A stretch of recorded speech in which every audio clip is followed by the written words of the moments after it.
സാധാരണ ഒരു കേസിലും പോലീസുകാരെ മാധ്യമങ്ങൾ വിളിച്ചാൽ ഒരു അറ്റവും തുമ്പും ഒന്നും പറയില്ല. It was the purpose of investigating and creating a maser at Garuda hotel.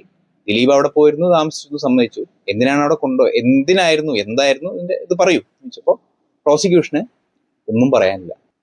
Dileep കേസിന്റെ വിധിയിൽ പേജ് 460 ദിലീപിനെ ഗരുഡ ഹോട്ടലിൽ ഇന്ന ദിവസം താമസിച്ചിരുന്നു എന്ന് പറഞ്ഞ് അവിടെ പോലീസുകാർ ദിലീപിനെയും കൊണ്ട് ചെന്ന് ആനയെ പറയിപ്പിക്കില്ലേ, അതുപോലെ പറയിപ്പിച്ച് എല്ലാ നാട്ടിലൊക്കെ നടന്ന് കൃത്യമായിട്ട് അവിടെ എത്തിയ സമയം മാധ്യമങ്ങളെയൊക്കെ അറിയിച്ച് മാധ്യമങ്ങളും വന്നു. ദിലീപിനെ അങ്ങനെ ചുറ്റിക്കൊണ്ട് നടന്ന് ഗരുഡ ഹോട്ടലിലെ ആ റൂമിൽ കൊണ്ടുവന്നു. എന്നിട്ട് ആ റൂമിന്റെ ഒരു മാസ്റ്റർ തയ്യാറാക്കി. റൂമിൽ എയറിൽ തെളിവൊന്നും ഉണ്ടാവില്ലല്ലോ ഇത്രയും കാലം കഴിഞ്ഞ്. പക്ഷെ അവിടെ ചെന്ന് ഒരു മാസ്റ്റർ തയ്യാറാക്കി.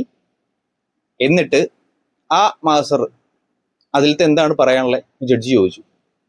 പ്രോസിക്യൂഷൻ പറഞ്ഞു ഒന്നും ചെയ്യാനില്ല, ഒന്നും പറയാനില്ല, ആ മാസ്റ്റർ അവിടെ ഉണ്ട്. അപ്പോ എന്തിനാണിത് ഇവിടെ വേറെന്താണ് ഈ what was the purpose of investigating and creating a master at Garuda hotel? Dileep അവിടെ പോയിരുന്നു, താമസിച്ചു, സമ്മതിച്ചു. എന്തിനാണ് അവിടെ കൊണ്ടുപോയത്, എന്തായിരുന്നു ഇത് പറയൂ ചോദിച്ചപ്പോൾ പ്രോസിക്യൂഷന് ഒന്നും പറയാനില്ല, പ്രത്യേകിച്ചൊന്നുമില്ല. ഞാൻ നേരത്തെ പറഞ്ഞ പോലെ ചുറ്റി നടന്ന് എല്ലായിടത്തും നടത്തിച്ച് പ്രതിയായിട്ട് ഇങ്ങനെ നാട്ടുകാരുടെ ഇടയ്ക്ക് ഇങ്ങനെ നടത്തിച്ച് ആ സമയം കൃത്യമായിട്ട് എല്ലാ മീഡിയാസിനും ഇൻഫോം ചെയ്യും. സാധാരണ ഒരു കേസിലും പോലീസുകാരെ മാധ്യമങ്ങൾ വിളിച്ചാൽ ഒരു അറ്റവും തുമ്പും ഒന്നും പറയില്ല, കട്ട് ചെയ്ത് കളയും. ഈ കേസിൽ അങ്ങനെയല്ല. കൃത്യമായിട്ട് വരുന്ന വഴി, പോകുന്ന വഴി, ദിലീപ് എവിടെ നിന്ന് ചായ കുടിക്കും, ദിലീപ് എവിടെ നിന്ന് ചോറ് കഴിക്കും, ജയിലിൽ നിന്ന് ഇന്ന സമയത്ത് ഇറങ്ങും, രാഹുകാലം നോക്കി ഇറങ്ങും, അങ്ങനെ കൃത്യമായിട്ട് എല്ലാം പറഞ്ഞിരുന്നു. ഗരുഡ ഹോട്ടലിലെ സന്ദർശനവും കൂക്കിവിളിയും ഒക്കെ ഓർക്കുന്നവർക്ക് ഓർമ്മയുണ്ടാവും.